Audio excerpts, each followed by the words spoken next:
Ay boy, bidyon mo yung drink boy. Ayo, dito. Punta. Sayang mo yung iPhone ko. Nakatira pa. Andin. Maganda, nakatira pa. Gagi. Ganda mo ka ng train nila.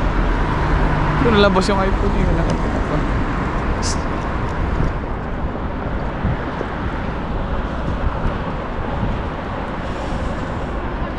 Okay, dito Mungang, Pasko ngayon, pero parang ghost town na, walang boom. Unlike sa Pilipinas. Ayan, pakita mo sa mga kanunggan mo na ganito yung feel dito pag Christmas. Ito yun ah. Ayan, Mungang, yan. Ang laki ng difference sa atin. Tahimik siya, tahimik. Like sa'yo boy, like ano yung compare mo dito boy sa Christmas dito sa... Iba pa rin talaga guys yung nakasanayan natin sa Pilipinas. Yung kumare, hindi pa talaga Christmas, diba? Tapos na 24.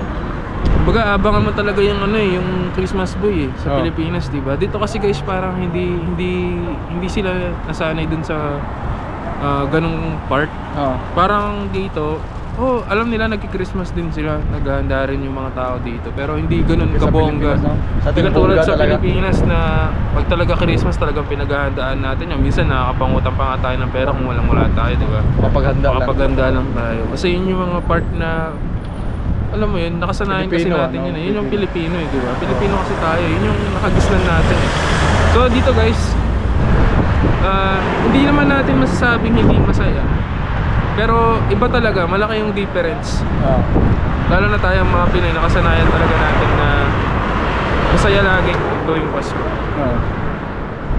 Yun lang naman Sa'yo boy? Sa akin Sa akin naman boy, iba rin talaga pag Pilipinas boy. Kasi sa pag Pilipinas kasi 24 may nagkakaraoke. Boy, talagang maingay na sa barangay boy. Dito boy, nagpapaputok na, diba? Dito sa amin, grabe, as in, wala namang ingay sa amin. Walang, tahimik na parang ghost town ba? Gusto mo nga natin maglibot, wala tayong lilibutan diba? Wala talaga boy. Sarado na mga McDo. Sa atin boy, kahit magpapasko na, nakabukas pa ang Pasko, diba? Nakabukas pa yan. Diyan yung kanina doon, sa buwan, ng oras pa lang, ng McDo na yan, sarado. Alas 3 pa lang, sarado na. Alas 3. Ngayon, ang oras naman ngayon is 4. 4 pa lang bro. Nga madilim kasi gusto man namin mag-coffee, Starbucks man. Sarado na yung Starbucks guys. Wala talaga. Ay sarado nga boy sarado na nga lahat. Yung West End, sarado rin ba? Sarado na rin yan. Tingnan mo, wala ng taong nalabas dun sa sa bagay. Ayun. Yan yung pinagkaiba ng Pasko ng Hungary, Europe, tsaka sa naalala ko pa nun dati, galing ako ng trabaho, December 31. Boy, mag-New Year na nun boy. Grabe boy, bukas pa yung SM. Mga na yan, alas 8 na yun boy ng gabi. Bukas pa SM boy. Pero dito, tingnan alas 4 pa lang, wala na. Sarado pa lang yan sarado na boy. Sarado na lahat. Yung pinagkaiba. Dito ngayon, madilim, alas 4. Madilim dito guys. Tawag ditong, tingnan nyo. Nung nakaraan po, umulan po ng yellow dito. Di ko lang pinost ko lang sa page ko. Pero sa vlog, wala sa vlog. Gabi yun, nag-ulan ng yellow. Lamig, grabe. So yan lang mula. Man, wala pa, shoutout mo sa Pilipinas man. Ayun, shoutout po pala sa Pilipinas dyan. Yung mga, yung mga ka-church ka dyan. Hello po sa anong lugar? Sa mga family ko sa Lubao, sa Pampanga. Yun, Merry Christmas sa inyong lahat dyan. At dun sa mga sumusuporta sa akin dyan, yung mga nakatrabaho ko dyan sa Pilipinas, sa last job ko dyan sa coffee shop, sa Bottoms Up, shoutout po sa inyo. Sa boss ko dyan, si Boss A, ano na? At sa mga ka-work ko dyan, si Noel. Ayan, Merry Christmas sa iyo dyan, brother. See you soon and God bless. Great na sa lang boy, kanang yung Kapampangan boy. Ito ka rin Kapampangan ken, Merry Christmas kaya yung rugo makayang papapakbong kilong gaya na. Balo nito. Guys, mimingat ko lagi ken. God bless bro. God bless kaya yung Kapampangan. Yo, what's up Mungang? Sama mo Hey, ngayon guys. si Brother Emmanuel. Do you remember me? If you don't know me, I'm gonna tell you who are we? Grabe, ang tagal ko nang hindi siya na-include sa vlog ko. Ilang wala nang weeks. Almost months. Months na rin? Months. Ay boy, dito pa tayo. 3 months. 3 Sa months. McDo tayo. Grabe. Pakita mo sa kanila yung yung pinakasikat na McDo dito sa Asan? city. Asan? Ayun, no? Bakto ba yan, boy? Oo, Hindi pa ako nakapasok yan, boy. Papakita ko sa'yo kung gaano yung kaganda, boy. Kaya mamaya abon gang, magpapasko na. Mamaya. Ilang oras na lang sa Pilipinas. oras na lang. Ilang oras na lang? Pasko na tayo. Isang oras na lang sa Pilipinas. Pasko na. Pasko na. Ay, gagi, may McDo pala dito, boy. sarado na, boy. Sarado? Ay, wala, sarado na nga, boy. Ganda lang. Ano yung call? Then ngayon Dito mo, ako mag-meet up eh. ngayon mo gang, may binake kasi. May Manuel, ano mo yung binake mo yung Manuel? Eto guys, bali nagbe-bake pala ako guys ng crinkles, tsaka banana bread, tsaka cake. Yan. Magkano yan, boy? Ito ano lang to, 1,000 HUF. 1,000 forint lang to guys. Yun. Sobrang mura lang na ito guys. Ilang kuhan ka rin man? Ilang... Piraso? Hindi, ilang days ka na nagkuhan? Ay, ilang months ka na nagbe-bake?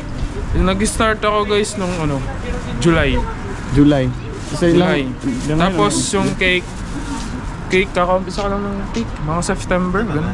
sabihin mo naman yung mga kung ano, binibenta mo sa... Ayun guys, bali nagbebenta pala ako ng unang-una sa lahat, banana bread, crinkles, tapos moist chocolate cake guys. Triple chocolate cake siya. Originally ako lahat gumagawa, pati yung ganache na chocolate, pati yung bread, ako lahat gumagawa guys. Walang halong biro, walang halong chemical. Filipino made. Saan yung kuhan mo yung location? Paano sila makakapag... Ayun guys, order? meron pala akong Facebook page. Pwede nyo siyang i-search. Lagay ko na lang dito. Afternoon, yeah. Afternoon and kasi hindi ko rin, pero may address ako dun sa Cubania Ut 21. Kung alam niyo yung Cubania na sinasabing Divisoria, malapit ako dun guys, yung Gans Hotel dun. At syempre, paano pa ba ako makakontakt? Ito pala guys, sa mga nasa Budapest dyan, around like nasa Keleti ka man, Yugati, Astoria, Dick Ferenc, tsaka sa mga hotel ng Goliath, Ritter, Flandria, yun guys, free delivery kayo dyan guys. Wala kayong babayarang payment. Oh, walang additional yun. Free delivery siya guys. Order man kayo ng isa, free delivery pa rin yun. At sa cake medyo nagkaka-problem pa ako sa cake sa delivery kasi minsan medyo matagal dumating customer sa meetup. Much better siguro kung pick up na lang yung cake kasi ayoko din yung madidislocate yung cake tapos ako yung kasalanan. May cake yun. Pero pinaparate ko naman lagi na safe lagi darating yung cake, buong buo pa rin siya guys. So yun guys, pero pwede naman natin yung pag-usapan guys kung order kayo ng cake sa akin. So sa cake pala guys, hindi na ako nagbebenta ng 4 layers. Starting next year, hindi na ako bebenta ng 4 layers na cake. Only 2 layers na lang guys kasi kadalasan kasi pag, ay hello po, ay hindi na si customer, sorry. Sorry po. Nanonood lang pala siya. Ito na pala yun. Thank you po. Merry Christmas po. Bye. So yun guys, so kakatapos Sino boy? meet up natin, nag-deliver na tayo ng crinkles. Just for only 2,400, dalawa ng crinkles yun guys. So yun. Maraming salamat po pala sa mga sumusuporta sa akin dyan, na patuloy na nagtitiwala, patuloy na naniniwala pa. Dami-dami mo ng customer, boy. Boy, hindi ko expected yun, boy, ha. Alam niyo ba guys, nag-start lang ako dun sa, kung mapapanood nyo dun sa Facebook ko, hindi ko binubura yun eh. Alam mo, nag-start ako dun sa, yung banana bread na papuso. Tapos hindi pa siya perfect nun, boy. Pinatikim ko siya kay Arlo tsaka kay Raven. Tsaka kay Loma. Sabi niya, masarap naman, boy, kaso parang may konting kulang pa. So yun guys, dun siya nag-start. Tapos hanggang sa nag-level up tayo kasi nga wala tayong makuhang supplier ng saging. Dumating na ako sa point guys na wala nang supply ng saging, naubusan na tayo ng supply ng saging. So yun, naghanap ako ng ibang pwedeng ibenta pa guys. So yun nga, kaya doon pumasok si Crinkles. Actually si Crinkles, nirelease ko lang siya ng November. Ay, bago lang pala. Bago lang siya, pero nagbe-bake na ako ng mga around October nun. Pero di ko pa siya nirelease kasi pinag-aaralan ko pa siya kung hanggang kailan siya pwedeng masira. Kung ganun, kung titigas ba siya or what, or may something dun sa Crinkles. Ganun guys ang ginawa ko. Kaya first week ng November, doon ko siya nirelease. Bago matapos ang November guys, naka 100 pieces sold tayo ng crinkles. Congrats! Grabe boy! Solid boy! Tapos ngayon guys, Mami nun. ngayong December naman, almost malapit na rin tayo dun sa 100 pieces na kayang isold natin. Pero naging limit lang tayo kasi nga una-una sa lahat, maraming problem ngayon sa company. Pero hindi naman medyo parang nagkaroon lang ng medyo busy yan, alam mo na yung ganong part. Tapos minsan wala rin stock ng cocoa. Alam nyo yun guys, nagkakaubusan din talaga ng cocoa. Kasi yung cocoa ang ginagamit ko sa cake tsaka sa crinkles, magkaiba yun guys. Ang presyo din ng cocoa sa cake mas mahal sa cocoa ng crinkles. Pero ngayon, bumili ako kahapon sa Tesco ng cocoa. Same na sila ng price ng Pero kasi ang pinagkaiba kasi nun guys, meron kasi silang difference. Yung cocoa ng cake, cocoa ng crinkles. So, ang ginagamit ko talaga sa crinkles is yung unsweetened cocoa yung ginagamit ko. Kasi mas mala siya sa guys kapag kakabit mo sa crinkles. Kapag naman ginamit mo sa cake yung, kung gagawa ko ng ganache, pag ginamit ko yung cocoa ng sa crinkles, medyo mapait siya guys. Kaya hindi ako gumagamit ng unsweetened. Kaya pinipili ko pa rin yung mas mahal. Kahit mas mahal, mas better yun kasi para mas masarapan yung customers. Quality, gano'n. Oh boy! Pero this coming next year, 2025 guys, abangan nyo yung mga i-release ko pa ng mga iba nating mga menu. Mag-release ako ng cupcakes, baka donuts, mag-release din ako ng donuts boy. Mga ganyan, tsaka ng mga ibang cakes pa guys na mas kakaiba. Sana matuloy yun.